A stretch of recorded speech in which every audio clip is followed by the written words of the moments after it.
you put together an application of like people to have casual sex with you. I think you have had that, and also dating. Yeah, and also dating and relationship. I'd love to. So, what is in that application? Because, like, you know, I'm sure there's quite a lot of people that would like to date you or to sleep with you, but finding the person. I mean, it depends what your goals are. I guess relationship would be an open relationship for you. yes, Right.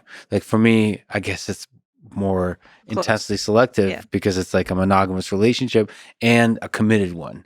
Like, like, like I'm swinging for the Yeah. like for like long term. I'm not like weirdly obsessed with long term, but it's like I would love to have one girl for the rest of my life. But finding that, I feel like applications will not get to that. I feel like there's some aspect of the magic of the serendipity of it, of meeting people in strange places and so on. Yeah, I've but like, personally have noticed that like fame has not made that process easier. but I mean, like, if you could, if there's two rooms and one of them it's like a random population of hot women, and the other one is a random population of hot women, but all of them definitely are monogamous and are looking for a long-term committed relationship. Yeah, Like, which room would you rather go into? Like, if that's you're true. looking for a mate. Yeah, well, but see, I guess my preferences are more. That's a really strong point. But my preferences are represent the majority, probably, right? Mm. Because don't most women want monogamous relationships? Yeah. So like, I'm okay with either option Mm-hmm. because Yeah. like statistically speaking, But I feel like we can apply it to like a bunch of other things. Yeah, and this more is just a specific problem if preferences. you have like if you have a high volume to filter through and you don't know. Like, it's a good like initial filter. Like, you can take it from like 1,000 people to 20 people and then go to dates with them. But the filter is so anti-romantic. Like what? This is true. This is not the romantic narrative that you're Like very if prone I to. feel like how did you two meet? Well, she passed the 3 filters I set up, and I mean, but that's also, but also, can you put into a survey the things that you're interested in? Yeah. I mean, I definitely think about this a lot with hiring, like teams, engineers, and so on. But with engineers, you're okay losing truly special engineers because you have to filter because there's like thousands of applications. Like it feels like I worry that you would miss the thing that actually, because so much of it is chemistry, Yeah, so you much of it might. is like the magic, But the thing is, you're missing it anyway. Like, Yeah, you're missing it it's just by you sitting. can just run it and then in addition try some of those people. And then but then go on the dates that you were going to go on with anyway, regardless. It's just the thing that helps like pull someone out of the crowd. Like this, I dated a guy from my survey. I'd ran the survey. I assigned point values to each of the questions. Yeah. I wanted a date with like the top couple people, and then one of them I was like, and I'm still dating him to this day. And it was awesome. And I never would have gone on a date with him without the survey. Can you, if from memory, or we can look it up, do you remember what kind of questions were on the survey? I asked a couple different categories. I asked about like basic life stuff. So like what kind of relationships, like monogamy versus polyamory. Like, do you want kids? Like where you want to live, like basic things that you need to be compatible. And then I asked like sexual compatibility, like various preferences. Mm-hmm. And then I had a section about like personality, like I try to ask questions that would do the most effective filtering. So like, what are ways that like I can't give people what they need that like maybe they really want? Like, I'm not very outdoorsy. Mm-hmm. It was just very common. A lot of people like being outdoorsy. So I asked the question, like, how much do you value someone else that you're dating being outdoorsy? And if they marked yes, I was like, okay, I should probably downgrade the results. Man, but doesn't polyamory make that really difficult?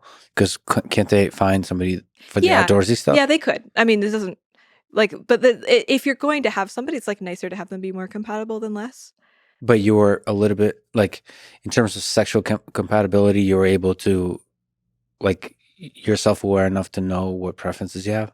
Like, you can. I think so. I think that one helped a lot with the escorting. Like, the escorting helped a lot with knowing my preferences. But there's like, out of the giant pool of different preferences, you haven't like a subset that's clearly defined for you. Okay, like dominant, submissive. Yeah, power dynamic stuff. Power dynamic stuff. Okay. In the not just sexual, but in relationship too. Like that was that in the survey? I don't like power dynamics in relationships. I didn't ask defining them in like making it clear in a survey, like asking a question about power dynamics in a relationship. I don't think I asked about power dynamics in relationships. Okay. Because I just assume most people don't. And there's a lot of things that are kind of like most people don't. You're putting together a survey a systematic survey Well, to understand compatibility, wouldn't power dynamics inside of relationships that naturally emerge mhm. often be part of the question, or is that hard to question because it naturally emerges and you Well, can't the really? thing is, like, a lot of questions sort of overlap in demographic. And if you're making a survey, you want to have the minimum possible questions that give the maximum possible, like, filtering information. Yes, yes, yes. So, Wait a minute, wait a minute, wait a minute, wait a minute. But that purpose of that survey wasn't to do a good research study.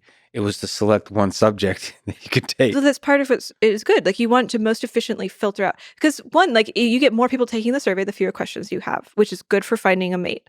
Like, if you have 5,000 men take the survey, it's better than 1,000 men taking the Don't you want survey. men that would be patient enough and dedicated enough to Yeah, but fill like, out? what if you're like a high-powered man who's like on his lunch break, Yeah, right? So right. it's like you Like just a billionaire is too busy just flipping exactly. through.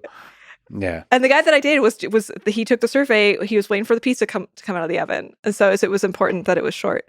Is And that a so you want to be metaphor or efficient. literally pizza coming He out was of the oven? literally waiting for pizza, and he saw the thing. He's like, I guess I'll just fill out the survey really fast, and it Wow. changed our lives. So romantic. It's for me. This is my kind of romance. I'm Yeah. really into it.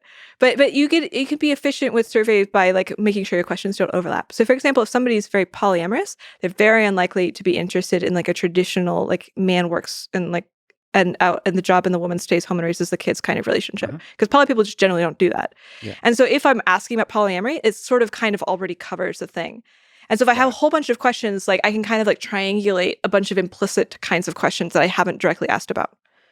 So this is why I didn't ask directly about power dynamics, because like from the rest of the questions that are in my survey, like I can pretty accurately predict whether or not you're going to be interested in power See, but dynamics. I'm afraid.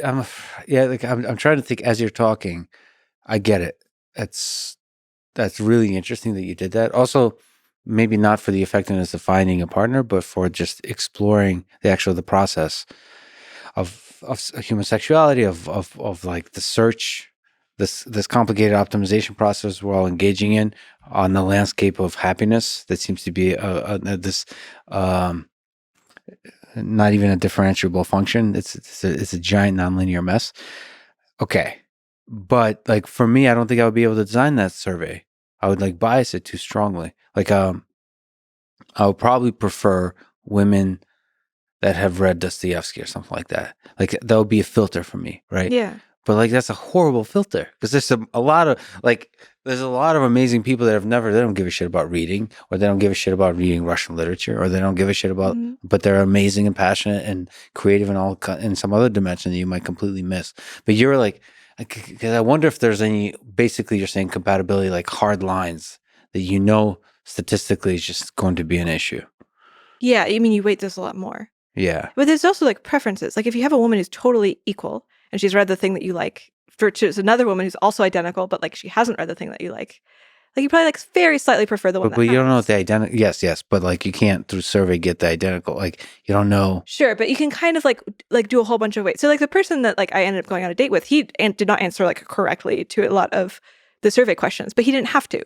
Like he was just overall the weights were like he just tended to be more in the direction. Was there a text based fill in like survey, No. but like sorry, a paragraph like. No, you want to avoid that if you're dealing with like large amounts of data. No, why not? Because you have to fill. Oh, interesting, interesting. Like I'm different. Because Yeah. like first of all, you can do keyword searches. Okay, Second that's of fair. all, you can do machine learning models that like Mm, like first of all you can do like crude metrics like the length of that's a of good point. of how long they've written, right? And it could flag certain things. Yeah, it's actually pretty easy to. I've looked at like for hiring. I've looked at like thousands of applications really Really? quickly. Like you can really the human brain is really interesting, especially um, like if you visually highlight certain information for yourself, like keywords, or again with machine learning models like sentiment, you can highlight different parts that will catch your eye better than not. And I can go through just a huge number of applications. Are you Like telling me I can use if I learn machine learning, I can process dating survey applications better? yes, no, Okay. like textual, Yeah, like like I can like have them write things in. Like this is like a new way of that would be this yeah, is a that would be. really good incentive. I think that would so the really nice aspect of text input, like long form text input, multiple long form text input based on an interestingly phrased question, is you get to learn how to make a better survey. I think you would appreciate that. Like you start to see how they're actually interacting with these questions. Like I asked certain questions, like just to see how people think. Is it better to work smart or better to work hard? Or is it ever okay to betray a close friend? Mm. Like I'll ask like questions like this that don't really have a right answer, but I just want to see how they think. Or is truth more important than loyalty? Yeah. And I get their long form answer. You get and you get to see the reasoning process about it. Yeah, like what it reveals so much, not just about the person, but about the kind of questions I should be asking that have nothing to do with truth or loyalty, but like how to get a good engineer with like very specific questions. But I think it's really useful to get text input. I have done text input usually with beta surveys. So I usually do beta surveys before I do the real survey. What's the beta? So like I do like a shorter version, or it depends on what I'm doing, but like a different version of the survey that I have people take before I release. I use the information from the initial survey to inform the questions that I ask in the real survey. And I haven't actually in recently, but I used to do a lot of like the text-based questions to see for similar, although I don't think I relied on it quite as heavily. And if I introduced machine learning, I think it would be a lot more efficient. Mm-hmm. I love that you're also doing like you're writing scripts and stuff. Like you're doing some like statistical analysis. Are you using Python mostly?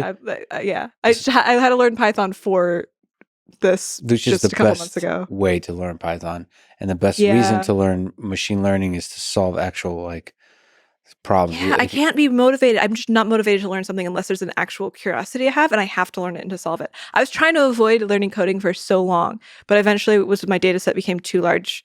I couldn't work with it with anything else. So, well, Python it is. You know what's also an interesting data set that you're probably interested in a little bit is like Twitter itself, right? I don't know if I've played with the Twitter API a lot. Can you just get the download the? I'm stuttering now because download the Twitter. Can you download Twitter? No, there's a lot of Twitter. So Twitter is a social network with a bunch of people that are interacting a lot. Like there's like, I don't know, the number is insane, the number of interactions, but there's different ways to interact to get data from Twitter. There's streams. You can look at, it depends what you're interested in.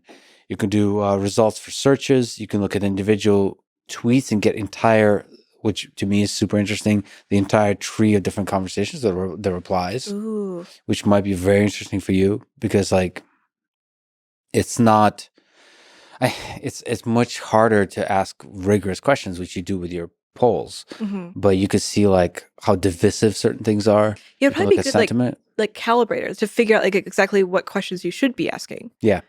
And also highlight interesting anecdotal things when like two people freak out at each other and just argue, like a thread that goes on for like 1,000 messages that you might never be even aware is happening because you're like, because Twitter doesn't like surface that. Like it would be, Twitter doesn't make it easy for you to like visualize what the hell's going on even with your own social network. Like if you post something that's controversial that gets a large amount of attention, you can't clearly visualize everything that's going on. Yeah.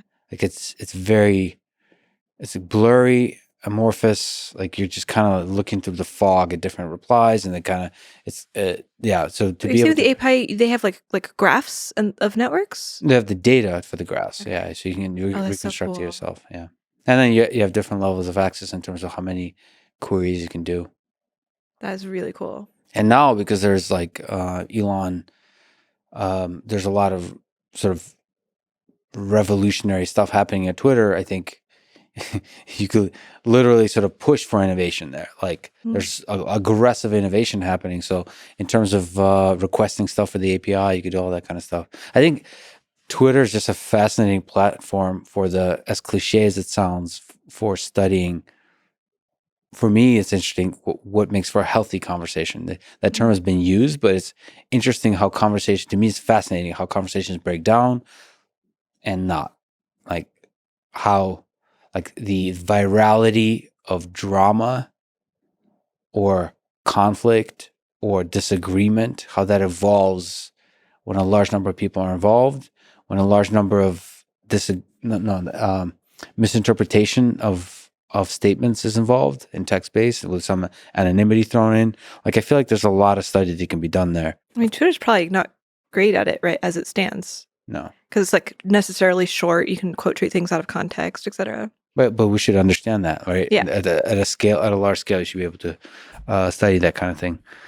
Oh yeah, what was your casual sex survey? I actually haven't looked at it in a while.